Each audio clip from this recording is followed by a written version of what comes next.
Hey, I'm Lorelei, registered dietitian nutritionist. Welcome to my kitchen. Okay.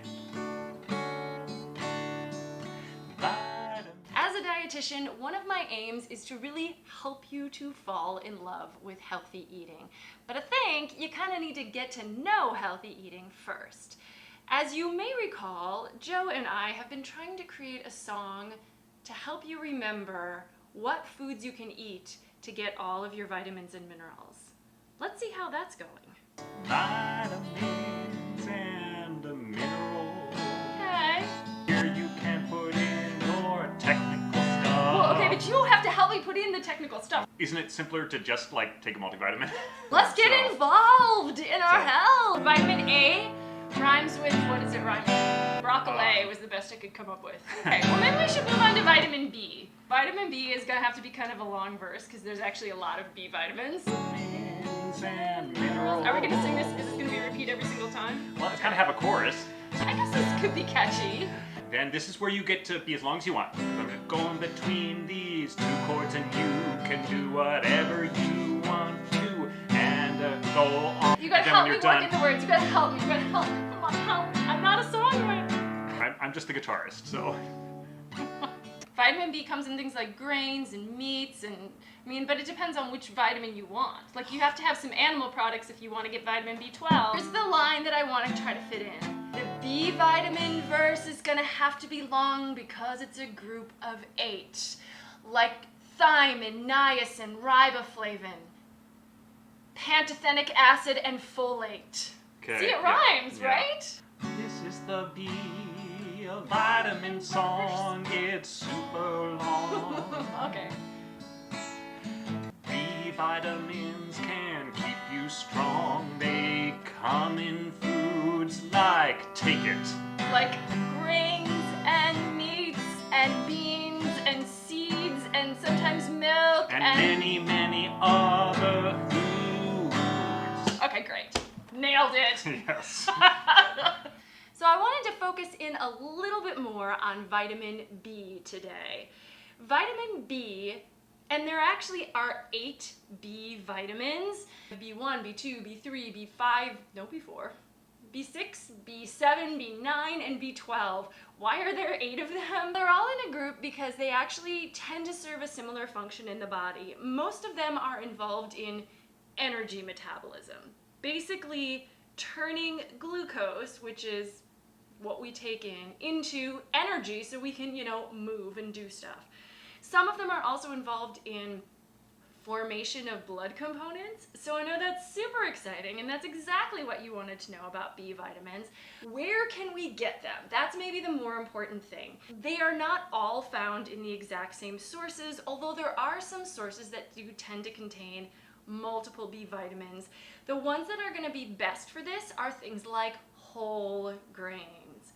Whole grains, meaning like brown rice, whole wheat, whole oats, quinoa and millet and barley, but you don't want the refined kind because the refined kind has had the vitamins taken out along with the fiber. It's why white bread is like white and soft, and it's just been cleared of all the fiber and the vitamins and minerals. Now, enriched grains like white bread or white rice, some of those vitamins have been put back in, but not all of them, and the goal really is to just get them when they're in there in the first place. Other ways to get B vitamins include things like meats, actually pork and chicken. Milk contains riboflavin. Greens contain folate. Vitamin B12 is only found in animal products, which means if you're a vegan, you really need to look hard to find a source of vitamin B12. It might mean finding a food that is fortified with B12, meaning it is added to it. This is often done with like cereals, like breakfast cereals that you find on your shelf. They have a bunch of things added to it. Or you can supplement if that's what you'd prefer to do. So today, I'm gonna show you how to make a fried rice dish, which I love and is a super easy way to use brown rice, especially if you have leftover brown rice. Can this be made with white rice? Yes, absolutely. But it tastes just as good with brown rice. It's gonna be more filling and satisfying because of the fiber in the rice, and as I mentioned, we're gonna get those vitamins and the minerals from the grain as it came from the ground.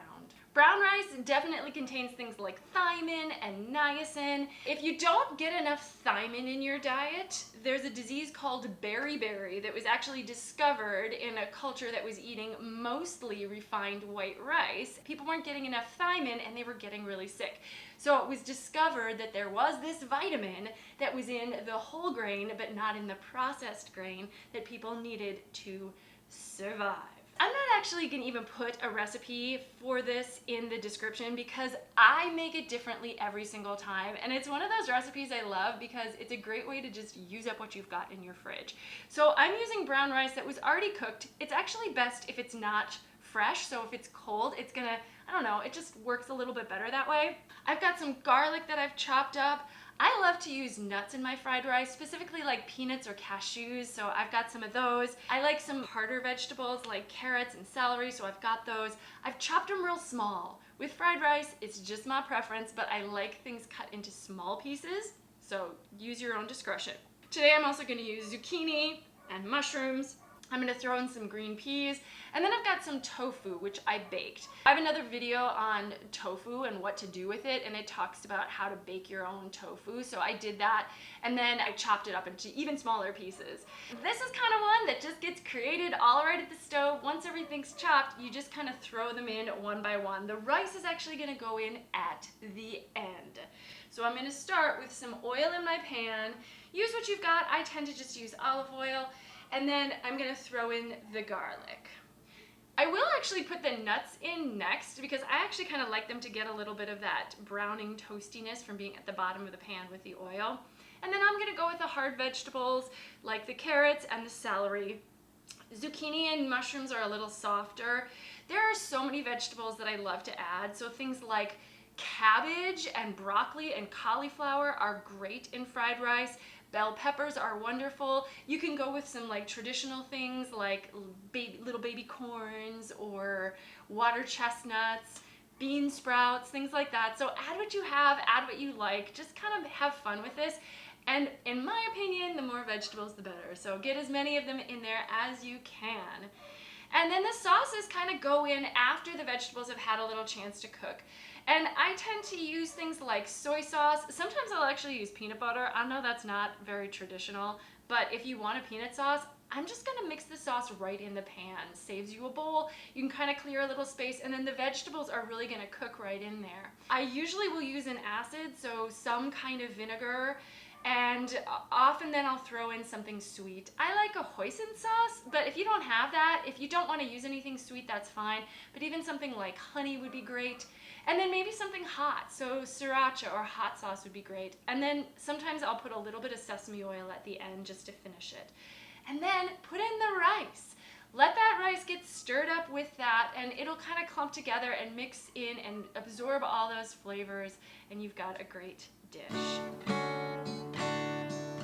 Vitamins, vitamins, and minerals. All right, once everything is mixed together, that's kind of it. Although, I did hear a tip once that if you kind of just let it sit, sometimes you can get a little browning on the bottom of that rice. So I don't know if it's going to work or not, but you can try that to get a little crusty bit on the bottom. But then you just kind of serve it up and eat it. So this is kind of just a throw together dinner that I like to do, and hopefully it will taste good. I heard dinner. Of course you did. It's awfully sizzly. I'm trying to crisp up the bottom. I don't know if it's actually working. So no soggy bottoms? Want to taste it? Sure. This is a tasting portion. This... Why do you always insist on making me taste it when it's scalding hot? It's most fun that way. Ah! You want to eat it while it's hot. Yes! Not painfully. I don't think it's that hot. Okay. Grab a fork. I used about 3 cups of rice in this, meaning 1 cup dry to 2 cups water, so 3 cups cooked. So this makes, in my opinion, 3 servings because a cup of rice is a good portion size for a person at a meal. Plus a gazillion vegetables, and then we've got protein from the tofu and the peanuts. It's good. Tastes really good. Mm-hmm. Yep. Sounds like dinner to me. Simple, easy dinner. Get your vitamin B. Now, if you learned something, let me know by leaving a comment down below. Do subscribe and like this video. It does help my channel to grow. And we are going to get that vitamin mineral song done eventually. But maybe not today. Vitamins and minerals come in food. Get them that way. It's best. It's good. Okay, so look, I have actually a PDF. If you actually want to look at this information, go check out the description for this video and you can download a free PDF of 10 options for each vitamin and mineral of food. You'll probably find that many of these foods you already eat, you don't have to worry about it. But if you look through it and you think, oh gee, I am not eating any of the foods in one of the categories, then, you know, maybe think about finding ways to add And those you could in. send us a version of this song that works. Thanks so much. Hope you'll join me again next time. Bye-bye.